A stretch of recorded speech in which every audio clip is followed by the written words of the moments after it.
ou estadual. Vou falar de uma lei importante, uma lei que foi incorporada pela LDB, tá? Que é a Lei 10.639 de 2003, que é a lei que regulamenta e torna obrigatório o ensino de história da África e também de história. Mais adiante, surge uma outra lei que amplifica esse alcance, trazendo também o estudo da cultura dos povos indígenas no Brasil. É uma lei ordinária, mas não no sentido de ser uma lei menor. É porque ela é uma lei desenvolvida na atribuição do Poder Legislativo, né, da Câmara dos Deputados e lá o Senado Federal. Tá? Percebam, todo mundo é obrigado a seguir a lei. Tá? Porém, abaixo desse nível tem uma série de elementos que não são lei, mas eles têm uma força ah, provisória para nos obrigar, e aí eu digo obrigar mesmo, tá? A segui-la, que é o conjunto de medidas provisórias e leis delegadas. O que é uma lei delegada? É uma lei encomendada. Por exemplo, o Congresso pode encomendar ao presidente da República um decreto legislativo.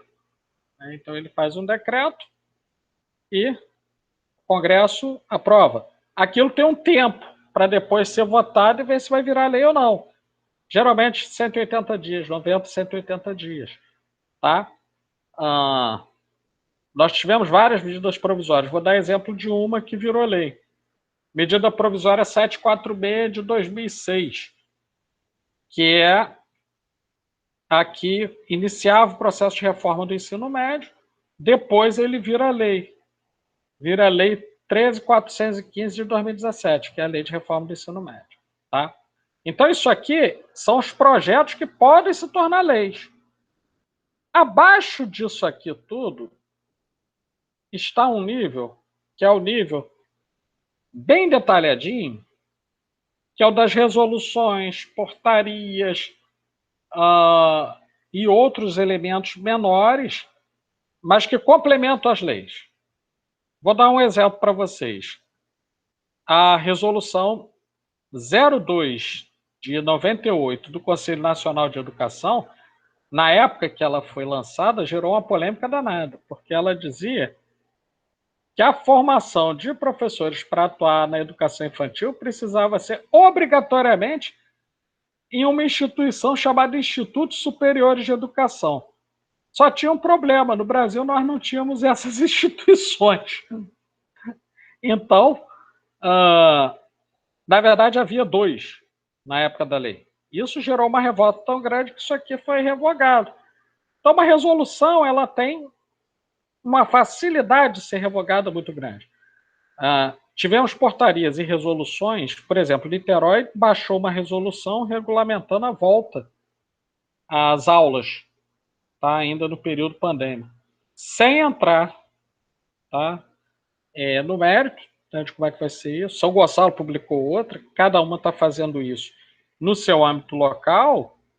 Essas aqui podem ser mudadas. E tudo isso aqui, toda essa estrutura aqui, ela tem duas características.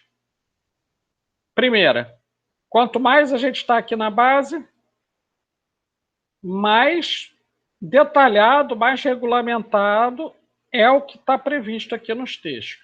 Quando chega na escola, quando chega na universidade, você tem um conjunto tão grande de resoluções, regulamentos, decretos, leis, etc., que, para ilustrar o que o colega, o professor Waldeck, diz em um dos seus livros, nós temos que lidar com uma enxurrada de legislação. Isso, por si, já é um motivo para fazer com que boa parte dos estudantes, tanto de pedagogia quanto das licenciaturas, não se interessem muito, porque é uma gama tão grande que há para ser conhecida que demanda um estudo quase que diário.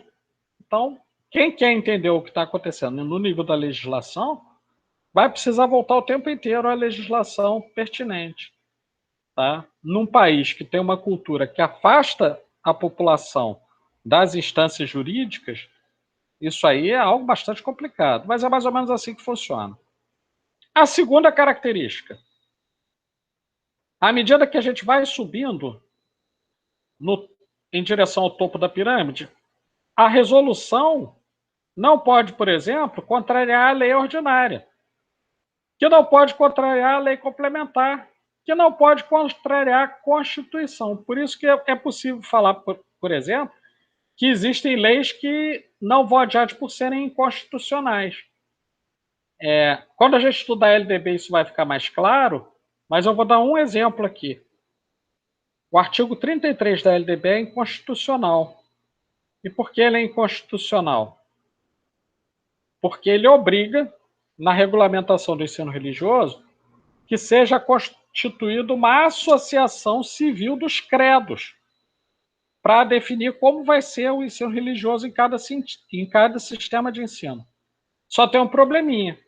O artigo 5º, inciso 22, da Constituição Federal, ele diz que ninguém é obrigado a se associar ou deixar de se associar a qualquer coisa. Então, a própria LDB é inconstitucional em alguns elementos. Confuso? Se vocês acharam confuso, vocês estão no caminho certo, porque é confuso mesmo. Tanto que é necessário uma disciplina só para a gente tentar tirar esse emaranhado e ver a relação disso com a política. Tá? O importante é a gente saber o seguinte: quanto mais próximo da Constituição, quanto mais vinculado à Constituição Federal, no caso da educação, quanto mais próximo dos artigos 205 a 214, mais nós vamos ter força de regulamentação. Beleza. Passando, então, para algumas características da LDB, que aqui não entrou. Por alguma razão entrou outro PowerPoint, mas não tem problema. Eu vou tirar aqui e vou continuar falando, porque, apesar das falhas tecnológicas, a principal tecnologia é a mente. Então, no dia que a mente faltar, você pode ter tudo funcionando, mas não vai adiantar nada, né? E eu passei por esse tipo de experiência quando eu tive um AVE em 2014. Eu tentava encontrar as palavras e elas não saíam, porque é como se eu tivesse me esquecido de algumas delas. Então, vamos lá. Primeira característica da Constituição. Ela é muito difícil de ser modificada. Tá? Isso vale também para a parte da educação. O que você pode fazer? Você pode fazer uma emenda constitucional. Vou dar exemplo de emenda constitucional. Primeiro vou falar de uma e depois vou falar como é que é o processo. Emenda constitucional 95. Opa! 95 de 2006, do governo Michel que é do governo de Michel Temer. Né?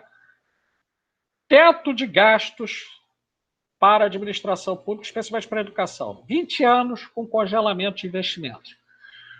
Na prática, num país com inflação, a gente sabe que isso vai significar uma perda de investimento cada vez maior. Isso sem prever os cortes que aconteceriam nisso, que é chamado de governo por alguns, né? No atual governo, como é chamado por alguns. Né? Então, vejam, como é que isso surgiu? Esse projeto de lei foi criado, alguém propôs esse projeto de lei, 3/5, mais ou menos, 65% da Câmara dos Deputados tem que aprovar isso. Aí depois foi aprovado, ok. 2/3 do Senado, composto de 81 senadores, tem que aprovar essa emenda da Constituição. Aprovou, o presidente precisa assinar. Isso não é um processo fácil. Aí alguém pode perguntar, poxa, mas a gente tem condições de fazer isso enquanto população, Pablo? Eu vou dizer, teoricamente, sim. Você reúne 1 milhão de assinaturas, algum parlamentar coloca isso na Câmara Federal, né, na Câmara dos Deputados, e aí eles vão votar. Qual é o grande problema? Muito raramente uma emenda popular é votada favoravelmente. Tá? É muito difícil uma emenda que tenha surgido da população ser votada. E isso é paradoxal, porque, teoricamente, aqueles sujeitos que lá estão são representantes do povo. Daí a gente vai começar a poder questionar até onde vai essa democracia representativa, né? Está representando quem, na verdade? Isso aí é até perigoso nos dias de hoje dizer isso, mas eu não tenho problema, eu não ganho o suficiente para mentir. Eu vou ter que dizer para vocês que até onde me parece, os parlamentares, em sua grande maioria, representam interesses de grandes corporações e de grupos políticos que já mandam no país desde a chegada dos portugueses aqui. Então, se eu, por acaso, vocês notarem um ambiente diferente, é porque eu estou dando aula lá da Superintendência de Polícia Federal, daí por diante. Mas a verdade é essa, né? Então, na educação isso não é diferente, pessoal. Na educação, quando a gente vai falar de legislação educacional, a gente tem que ter em vista que algumas leis ou algumas partes de leis são progressistas, promovem mudanças que são esperadas por amplos setores da educação e, sem dúvida alguma, da sociedade, e outras têm um caráter que não é nem conservador, não, ele é reacionário.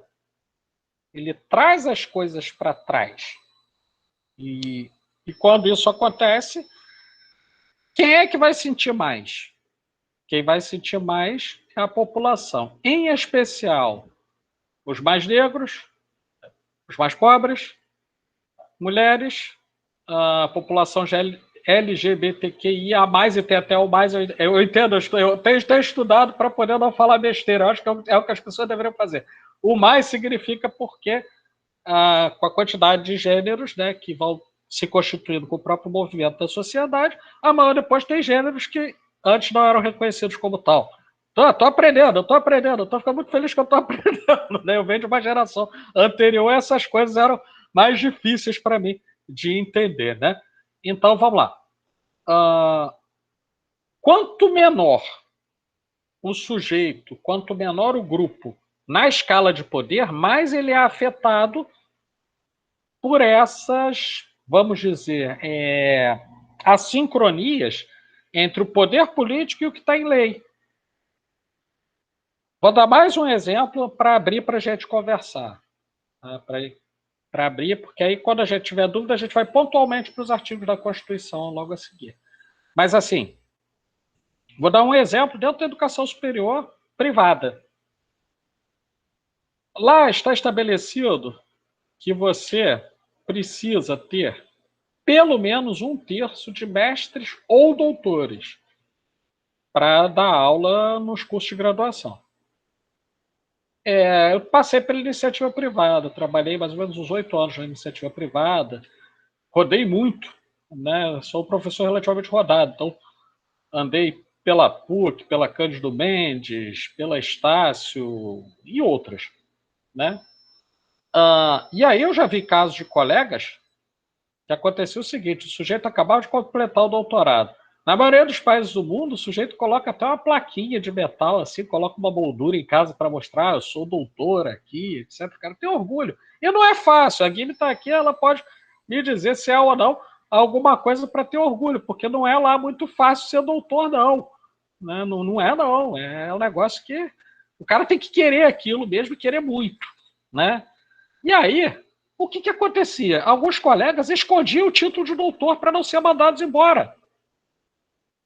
O que é isso, pessoal?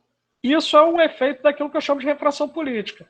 Por quê? Porque o mínimo acaba virando o máximo. Então, para atender o interesse do lucro, muitas instituições, ao chegar no mínimo de 1/3, começavam a mandar os doutores embora, porque doutor custa mais caro do que mestre. Doutor custa mais caro que especialista para dar aula. Né? Então, estou mostrando isso, mas teria muitos outros exemplos para falar para vocês que, quando a gente começa o estudo mais aprofundado da legislação, ter alguma coisa escrita em lei não é garantia de que ela está acontecendo. Isso aí vai depender de como o campo político se comporta em cada caso. Né? Cada caso vai ter uma configuração diferente. Né? Em alguns casos você tem maior abertura progressista, mas em outros casos não. Você tem, às vezes, o impedimento da participação popular. Tá? Beleza? Pessoal, já fiz essa pequena exposição, quero ouvir um pouquinho vocês. não só em relação ao que eu disse, mas quanto a eventuais dúvidas, talvez coisas pontuais, como Maria Alice apresentou no artigo 208. Estamos aí para isso.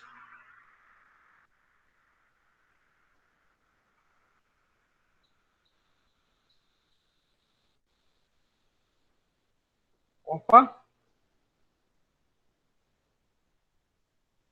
Por favor, não me entristeçam, pessoal. Por favor, alguém. Eu tenho certeza que alguém tem algo a dizer. Aqui não tem nada que eu vá considerar ou absurdo ou bobo, nada disso. Aqui é a hora que a gente pode conversar, a gente pode aprender. Eu insisto, por favor, senão eu vou começar a escolher aleatoriamente. Hein?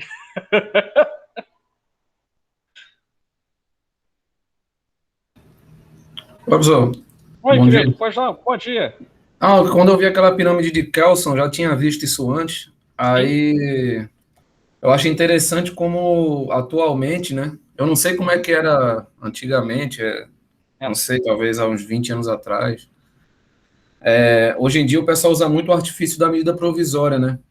é. Que na verdade ela só passa a ter força de lei após, se eu não me engano, 60 dias, mas ele É já 90, aplica, 90. senhor? Não, é 90, 90. 90 dias, né?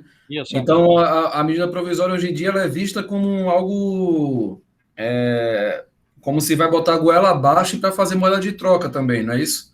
Sem E isso é dúvida. perigoso. Isso é muito Bastante. perigoso, porque assim, a gente tem visto algumas coisas acontecerem por meio de medidas provisórias. Graças a algumas poucas pessoas que batem de frente no Congresso, não fica pior, né? A situação, né? A É. gente viu agora o caso eu não sei se foi uma medida provisória, acho que foi uma emenda constitucional. Uhum. Que é outra coisa, né, no caso, né? Sim, A gente a viu emenda aí a constitucional é tentativa diferente. derrubada, né, do veto, né, contra o Uhum. CNPq, né? Sim. Então, enfim, com a medida provisória, se não fosse um mecanismo constitucional, a medida provisória com certeza derrubaria isso. Você tem toda a razão. Já vou passar a palavra para a Guim, que ela levantou a mão também. Eu quero lembrar de uma coisa que se assemelha muito ao que acontece hoje com as medidas provisórias. Na época do Império, o imperador tinha um quarto poder. Quer dizer, nós temos três poderes, né? Atualmente: executivo, que é a própria administração pública, o legislativo, que é composto pelos parlamentares, e o judiciário, que tem nossos egrégios, bondosos, competentes e ilibados ministros do STJ e STF, que jamais podem se equivocar. Se algo acontece em contrário à lei, a lei está errada. Eles não podem se equivocar, porque, por definição, eles são perfeitos. E, aliás, eu quero deixar isso registrado, que eu jamais critiquei nenhuma das instâncias judiciárias aqui, pois não somente temo as penas da lei, como as cumpro muito bem. Muito obrigado pela declaração registrada. Então, continuando aqui, longe de mim pensar que o STF se coloca como um poder autocrático e que faz as suas decisões sem consultar o restante da sociedade, tá? Mas havia um quarto poder na época do Império, que era o poder moderador. Então, depois de todo o processo de tramitação de uma lei, o imperador observava aquilo e poderia ou não decidir se aquilo seria lei, ou poderia, inclusive, modificá-la totalmente. Mas perceba, estamos falando do Império, tá? A República não tem poder moderador, mas tem medida provisória. Então, um presidente pode, por exemplo, instituir uma medida valendo 90 dias e fazer algumas coisas, como se fosse um imperador, né? Então, é para a gente ver o quanto estamos longe de uma democracia de fato. A democracia de fato, Nossa, é muito você profundo, é muito não pesado. é? Não, é. É por isso que eu falo, nas minhas aulas, quem puder, né, quem não puder, tudo bem, mas quem puder, tira as crianças da sala, porque o negócio aqui é feio, entendeu? É briga de foice no escuro, tá? É complicado. Deixa eu ouvir, então, a Guime que tinha levantado a mão, por favor, querido, pode falar? Então, professor, eu fiquei pensando Uhum, sobre, e aí eu estou com duas questões aqui para a gente uhum, discutir. A primeira é sobre a questão da emenda constitucional. ok. Ainda estou tentando entender como ela se configura, mas é possível perceber a emenda como eu percebo como uma ramificação da lei. E aí, Às vezes sim. fazendo uma metáfora, a lei é uma árvore. E aí a emenda constitucional, uma ramificação, um galho. Não seria esse galho mais fino, ou seja, ele não estaria mais suscetível à dissolução, não sei se juridicamente esse seria o termo mais exato. E aí, só para complementar essa pergunta e fazer um bloco de duas, pensando na legislação, ela pode ser lida como uma das possibilidades também de ser, na nossa sociedade, a manutenção para um modus operandi, para um status quo de uma determinada classe, de um determinado grupo, porque uma expressão que eu ouvi uma vez sobre a legislação a nível geral no Brasil, não só a educacional, e aí ficou muito, muito forte para mim, foi a questão de letra morta, sabe? Sim. E está no papel, mas assim, na empiria, no dia a dia, na experiência tanto do professor em sala de aula quanto em outros campos, ela tem uma outra conotação. E aí também tem a questão do conhecimento. Você falou da extensão desse conjunto de leis que a gente precisaria ocupar um tempo imenso só para ler, e aí para muita gente isso vai ser muito enfadonho, quando você está naquele artigo lá na página 75, você não se lembra mais da página 13, o que estava dizendo, aí você tem que voltar, ou seja, esse movimento, né, e o quanto isso, na verdade, ele serve para alienar, e a gente fala, não se busca, porque é muito longo, é muito extenso, e não sei, mecanismos de alienação que a própria legislação ela embute para que qualquer pessoa que está em qualquer esfera possa ter acesso. Eu queria que você falasse um pouco mais sobre isso, essa fragilidade da emenda e essa legislação para a manutenção de um status quo da sociedade. Vamos lá. Eu vou começar, então, falando sobre a emenda constitucional, tá? Em alguns casos, realmente, ela vai ser uma ramificação bem fina. Em outros, não. E o que vai definir como isso vai funcionar? A maneira como o campo político se comporta. A maneira como o campo político, não só em nível nacional, às vezes em nível local também.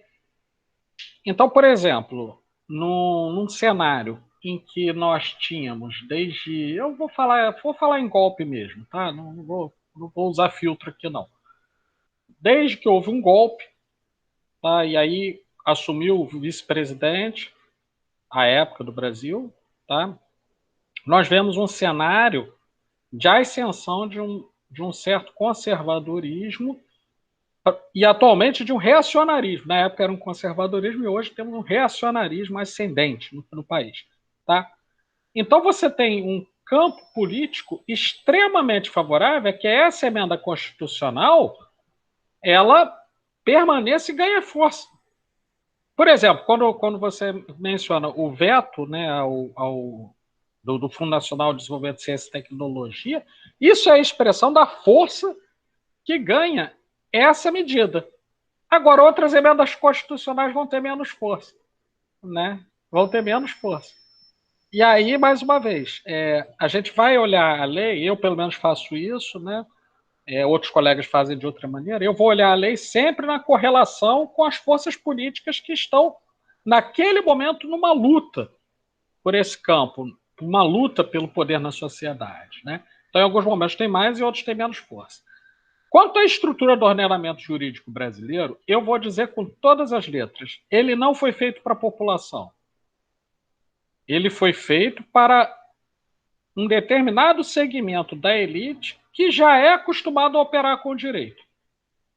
E é por isso que eu quero dizer a todos e todas vocês aqui presentes que quando vocês pegam uma disciplina como essa, que tem uma carga forte de legislação, e vocês, às vezes, sentem um incômodo, às vezes sentem uma dificuldade, às vezes sentem, meu Deus, isso dá preguiça, isso não dá vontade de ir adiante. Isso não é por acaso, muito raramente vai ser por alguma incapacidade de vocês, mas sim por um projeto de sociedade que exclui a participação popular dos processos decisórios. Então, por exemplo, imaginemos o seguinte, Guilherme, nós temos no Brasil, isso dá de 2016, hoje pode estar até pior. Na educação superior brasileira, da UF isso é bem menor, tá? Esse indicador, eu tenho certeza disso. Mas na educação superior brasileira como um todo, nós temos em média 39% de analfabetos funcionais. Na educação superior. Quando você vai para a educação básica, Esse contingente é muito maior. E aí a pergunta que eu faço é a seguinte: quantas pessoas do país vão ter condições de, sem passar por cursos como esse aqui, fazer uma exegese da legislação, fazer uma hermenêutica da legislação e entender? Muitas vezes até, Heron, registrei aqui que você vai falar, tá? Só terminando minha fala, eu já te passo a palavra. Mas percebamos, muitos de nós não vamos ter condições de analisar criticamente o que está acontecendo. E, às vezes, isso, inclusive, é um instrumento para que sejamos pegos seletivamente, dependendo do interesse do Estado que possui o monopólio da violência. Então, por exemplo, às vezes você comete uma infração sem o saber. E lá na Lei de Introdução do Código Civil de 1941 está dito assim: a ninguém será escusado descumprir a lei sob a justificativa de não conhecê-la. Então, perceba, você às vezes, caramba, mas eu não sabia, querido, mas no seu caso é cana dura mesmo, né?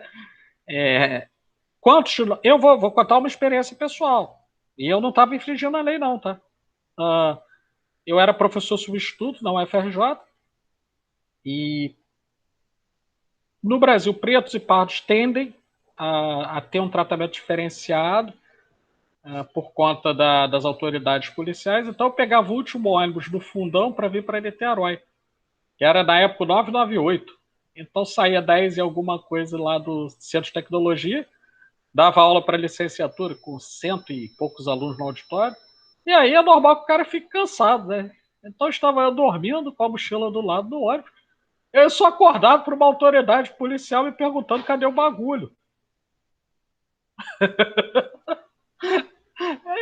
Eu falei, olha, o senhor, qual o motivo da revista? E aí ele falou, o motivo é a revista policial. Dá essa bolsa aqui. Aí eu pensei, bom, tem mais um ali. A última, eu posso até resolver as coisas depois, ou no distrito, ou processar, mas eu vou ficar na minha, vou preservar minha vida. Falei, ó, tá tudo aqui, me revista, não tô oferecendo resistência. Só que tem um negócio, sou professor, o que você vai achar ali é livro. E vamos ver. Aí abriu, virou minha mochila, caíram alguns livros realmente no chão, caíram papéis, caiu tudo, só não caiu dinheiro, né? E nem bagulho. Certo? E aí, eu voltei para casa, aí o outro falou, parece que ele é professor mesmo, só não parece. Acho que ele é professor mesmo, só não parece, como se eu precisasse ter uma aparência, né? Um fenótipo de professor, né? Bacana. E aí, o que eu quero dizer com isso? Eu quero dizer o seguinte, existe uma lei que permite que a qualquer momento o cidadão seja abordado, tá, por uma autoridade policial. A maneira como isso vai ser feita é que vai variar caso a caso. Né? Estivesse eu com uma BMW da Vira solto, possivelmente numa abordagem policial, eu seria abordado de uma maneira diferente. E é onde eu quero chegar. Né? Essas desigualdades, elas fazem, inclusive, com que direitos fundamentais que estão previstos lá na Constituição, na prática, em muitos casos, absolutamente não existem. Bom, vou passar a palavra aqui para o Heron, porque senão eu vou ficar mais prolixo do que o normal. Vamos lá. Professor, me desculpe, eu estava até pensando, o senhor falou uma coisa que é muito certa, né? Por exemplo, você já estudou Montesquieu, a divisão harmônica dos poderes, e você tem isso na sua cabeça, é uma coisa cristalizada, né? Por volta do julgamento da Dilma, no processo, né, dela lá, nós tínhamos a presença, se eu não me engano, do Lewandowski, né? E a gente acha que os 11 ministros estão ali para a defesa da Constituição. Ele simplesmente fez um puxadinho ali, não penalizando a Dilma, né? Se eu não me engano, com o período que seria, por lei, exigido para quem se ausentasse, fosse retirado do poder. E aí nós vemos hoje uma coisa que, para mim, é uma coisa fora do normal, né? O judiciário sendo ativista, querendo fazer lei, legislar, proíbe, faz isso, Então, para mim, isso não é a função, não seria uma função princípio do judiciário. E aí a gente vê as coisas daquela história, não, quem vigia, vigia, né? Então, nós estamos, o que o senhor falou, além dos processos, nos colocar à margem do que se passa realmente, você não vai ficar... Se o que é, teoricamente, a teoria, ela não se torna uma prática, né, como é a questão que seria da defesa da Constituição, eles rasgam a Constituição. Sim. E nós temos 11 ministros que são 11 supremos, porque cada um dá a sua, por exemplo, a sua ideia da interpretação da lei, e cada um está certo, como o senhor falou, eles nunca erram. Então, o que se estabeleceu? Estabeleceu-se uma bagunça. Né? Se a gente não... se os poderes, eles harmonicamente não respeitam os outros, como é que a gente vai ordenar isso tudo? É uma tristeza. Obrigado. Não, claro. Eu diria para você o seguinte, Iron, nós temos aqui, hoje, um cenário de choque entre os poderes. Tá? O judiciário comete excesso, sem dúvida, mas não só. Né? O legislativo e o executivo eu não vou nem falar. Não vou nem falar do executivo, né? Porque eu já estou até cansado. Né? Mas, assim, nós temos um choque entre os poderes, tá? Uma desorganização completa do ordenamento, tanto jurídico quanto político, um clima de insegurança e instabilidade política sem precedentes no país. O que me preocupa? Na história do Brasil, sempre que isso aconteceu, isso precedeu algum tipo de golpe. Um golpe de Estado mesmo. Tá? Em 1964 foi assim, na época de Getúlio Vargas foi assim. E eu não sei se agora vai ser diferente, não. Eu espero que sim, mas não vejo muito como isso seria diferente. Qual é o grande problema? E isso é extremamente preocupante. A gente não pode, apesar de não ser diretamente o assunto da aula, a gente não pode ignorar isso, porque faz parte da nossa realidade política e, sem dúvida, da nossa realidade educacional. Pessoal, indo para um comentário mais direto, né? Artigo 205 da Constituição. A gente vai ver lá que a educação, direito de todos, dever do Estado e da família. Né? Vou até compartilhar aqui com vocês. Tem aqui uma guia preparada para isso. Então, vamos lá. Vou aqui. Ctrl F. Artigo. Calma. Pronto, já foi direto. A educação, direito de todos, dever do Estado e da família, será promovida e incentivada com a colaboração da sociedade, visando ao pleno desenvolvimento da pessoa, seu preparo para o exercício da cidadania e sua qualificação para o trabalho.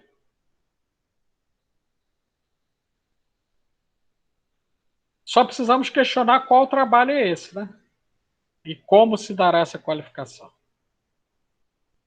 Quando temos aqui também um ponto que eu quero chamar a atenção,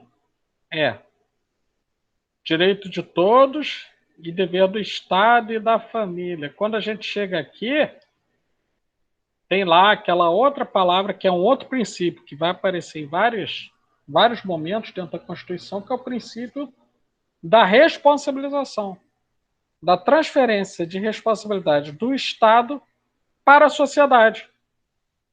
E então, o Estado tem o dever de prover a educação e a família vai ter o dever de acompanhar como é esse provimento. Né? Em muitos casos, isso aí absolutamente se torna difícil de fazer. E por que isso? Justamente pelo fato de que há um desconhecimento muito grande dos direitos. Isso aí vai desdobrar, por exemplo, no fato de que todo cidadão brasileiro tem direito à educação pública e gratuita, e não é qualquer uma, não. Uma que atenda as suas necessidades e particularidades. Só que, como boa parte da população não sabe disso, isso não é cobrado. Mas experimente. Não experimentem não. Vamos fazer uma hipótese aqui. O sujeito tem um filho e não manda a criança para a escola. Talvez por viver em condições de miserabilidade não ter nenhuma escola por ali, não importa. O Estado pode, em algum momento, tirar a guarda da criança por conta desse fundamento jurídico. Por isso que é importante a gente ver em que medida são colocados os direitos, mas em que medida esses direitos também são alvo de normas jurídicas que podem, inclusive, afetar o direito do cidadão. Aguardando vocês, algum comentário aí, pontual quanto aos artigos?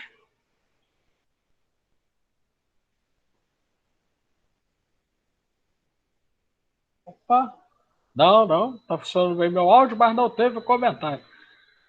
Pessoal, eu vou recomendar uma coisa importante para vocês, vou até deixar como atividade aqui, tá? Nós tivemos aí entre 2 a 3 semanas para análise do material. Tá legal? Não tem problema. Tá? No ensino remoto, não é porque ele está remoto que a gente vai torná-lo mais precário e mais remoto ainda.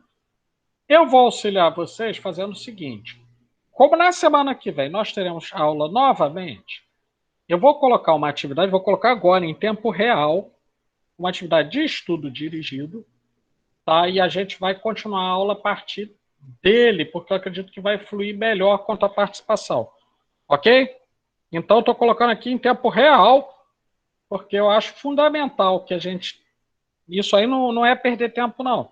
Eu prefiro até que atrase os conteúdos, mas todo mundo tem um domínio do que a gente está trabalhando, do que eu seguir uma rotina de aula dada, conteúdo dado, e amanhã depois a gente tropeçar no que está fazendo. Então, estou colocando aqui em tempo real, tá? Para a gente já ter tudo registradinho na nossa sala de aula, tá?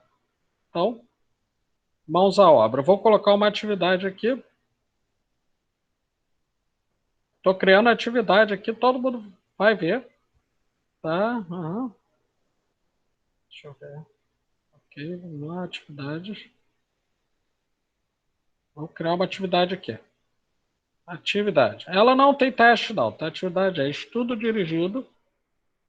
Vou compartilhar a tela, só um minutinho. Para todo mundo ver, para ficar tranquilo, tá? Estudo dirigido da CF 88. Aí, para não ter confusão, o pessoal não achar que é a Constituição toda, artigos 205 a 214. Tá? Instruções. Leiam os artigos e, para quem não viu, veja o vídeo sobre Constituição Federal de 88 e comentem na aula síncrona ao menos um dos artigos que tenha chamado a sua atenção. Acho que assim a gente consegue fazer fluir melhor. Aí tem o prazo, qual o prazo? O prazo de entrega é o dia da aula, né? Então, a gente coloca aqui que é no dia... Deixa eu olhar aqui o nosso calendário, mas, se não me engano, eu planejei a aula aqui para o dia 19. E a hora, o prazo é até 11 horas da manhã. Né? Que a aula vai de 7 às 11. Tá? Atividade criada.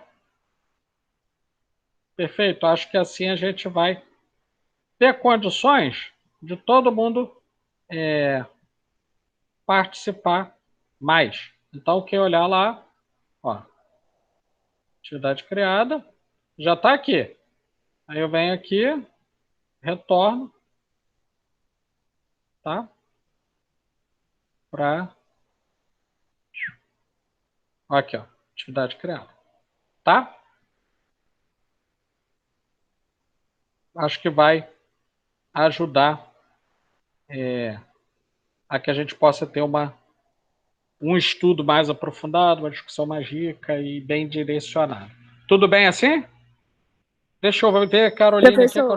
Oi, Carolina. Só um minutinho, Júlia, que eu vou ler aqui o que a Carolina colocou no chat e já falo contigo, tá bom? Professor, o que o senhor acha que poderia ser feito para que houvesse ampla divulgação desses direitos de forma a alcançar toda a população? Tem 3 maneiras que eu vejo, pelo menos. Uma delas nós fazemos. Nós saímos daqui, o pessoal aqui na universidade, eu posso falar da UF, né? De algumas outras também, mas posso falar da UF porque eu estou aqui, né? Aqui a gente sai realmente com uma visão crítica da sociedade e podendo entender um pouco o que acontece. Quando a gente vai até as salas de aula, a gente tem a condição de conversar com os nossos alunos, colegas e etc., e trazer um pouco disso que está aprendendo aqui. Tanto que os setores reacionários nos chamam de doutrinadores, né? Quem dera que isso fosse tão simples, porque se fosse para só doutrinar, seria muito mais simples do que educar, né? Seria simplesmente eu mostrar para vocês, olha, decorem isso aqui que eu estou falando e depois repitam, né? Isso seria uma doutrinação, não é isso, né? É mais difícil. Mas eu compreendo que eles vejam como doutrinação, porque talvez seja a forma como eles aprenderam o que hoje sabem, né? Bom, vamos lá. Deixa eu te ouvir então, Júlia. Por favor, eu te interrompi. Vamos lá? Oi, não tem problema não. Certo. O senhor quer que a gente coloque lá os nossos comentários ou é só para trazer para a próxima aula? Traz para a aula. Se vocês puderem ter anotado com vocês, melhor, né? Sim, que aí vocês chegam, né? E não precisa guardar de cabeça. Mas aí tragam para a próxima aula. A gente fica mais uma aula na Constituição, não tem nenhum problema com isso, tá? E ao mesmo tempo, temos condições de fazer uma discussão mais rica. Tá legal? Então, sendo assim, eu por hoje, eu vou parar por aqui, eu vou parar mais cedo hoje, tá? Justamente pensando nisso. A gente vai fazer um estudo dirigido, tá? E aí na próxima aula, vocês começam. E eu vou vir aqui, eu e a Guime, nós vamos vir aqui e vamos mandar bala nisso aí que vai aparecendo. Pois não, Guime, à vontade. Foi o Heron que levantou a mão, eu acho. Ah, desculpa, foi a verdade, porque fica tão pertinho a janela, né? E o cara já não enxerga bem, você imagina, né? Heron, por favor, querido. Desculpe, é só uma dúvida. À vontade. A parte da Constituição que nos interessa mais próximo seria do artigo 205 ao 214, não é isso? Exatamente. Tá, são esses obrigado. aí. Nada, obrigado, querido. Tá tudo certo. Então é isso, pessoal. Sendo assim, a gente organiza dessa maneira, tá? A gente inverte um pouco o vetor. Hoje vocês viram algumas coisas que foram expostas, podem rever não só na gravação da aula, como também no PowerPoint que está lá. Tem vídeo falando sobre isso, tem o próprio texto da Constituição e tem lá a direção que foi dada pela atividade. Então, na próxima aula, todo mundo participando. Se tiver sem câmera, vai ganhar 0,0. Melhor, se tiver com câmera, ganha 0,001% a mais na nota. Vou aproveitar a oportunidade, hein? A oportunidade. É uma oportunidade maior do que nós, servidores públicos, estamos tendo, porque vamos passar por um congelamento de 3 anos aí de salário, né? Então, é uma oportunidade maior, vejam só, hein? Tá certo, pessoal. Olha, uma excelente semana para vocês. Por favor, eu sei que é chato, mas eu prefiro ser chato do que só negar informação. Nós estamos com uma curva ascendente, eu tenho monitorado isso junto com o pessoal do Departamento de Estatística, com o Comitê Científico, que tem representantes da universidade, no Comitê Científico da cidade de Niterói. E aí, correlacionando com os dados do país, nós estamos numa curva ascendente de contágio do coronavírus com uma variante que nós ainda nem sabemos o quanto ela é mais letal. Então, por favor, evitem o máximo que vocês puderem aglomeração. Eu sei que às vezes o cara é obrigado a trabalhar, transporte público não ajuda, etc. A gente sabe de tudo isso. Mas, por exemplo, não é porque o bar está abrindo, né, e está todo mundo lá aglomerado, que você é obrigado a ir. É isso. Você pode ir, mas você não é obrigado a ir, né? Então, por favor, gente, tenham cuidado, está morrendo mesmo. Só ontem foram 2.084, anteontem foram 2.234 mortes em um dia. Isso com dados oficiais, né? Porque a gente sabe que a subnotificação chega mais ou menos aí 8 vezes dos dados que são apresentados. Então, vocês podem calcular que pelo menos 10 mil, 12 mil pessoas estão morrendo aí diariamente. Então, por favor, gente, tenham cuidado. Nosso bem mais precioso é a vida. Tá certo? Morre mais do que em guerra, né? Muito mais. Muito mais. Tem guerras que não chegam a isso. Sem dúvida. Você imagina o seguinte, vamos falar de homicídios no Brasil, tá? A média de homicídios no Brasil é em torno de 60 mil ao ano. Certo? Então, se você tem um ritmo de mais ou menos 2 mil mortes, supondo que seja isso mesmo, 2 mil mortes por dia, em 30 dias você alcança o que seria o número de homicídios para um ano inteiro, num país que é extremamente violento. Então, a situação não está fácil, isso não é gripezinha, tá? Então, por favor, gente, se cuida. Quero ver todo mundo aqui semana que vem e bem. Tá legal? Eu mesmo estou auto-isolado, fico na minha torre lá fechado para não dar zebra. Então é isso, pessoal. Uma excelente semana para vocês, tá bom? Semana que vem a gente volta aqui para o nosso estudo dirigido.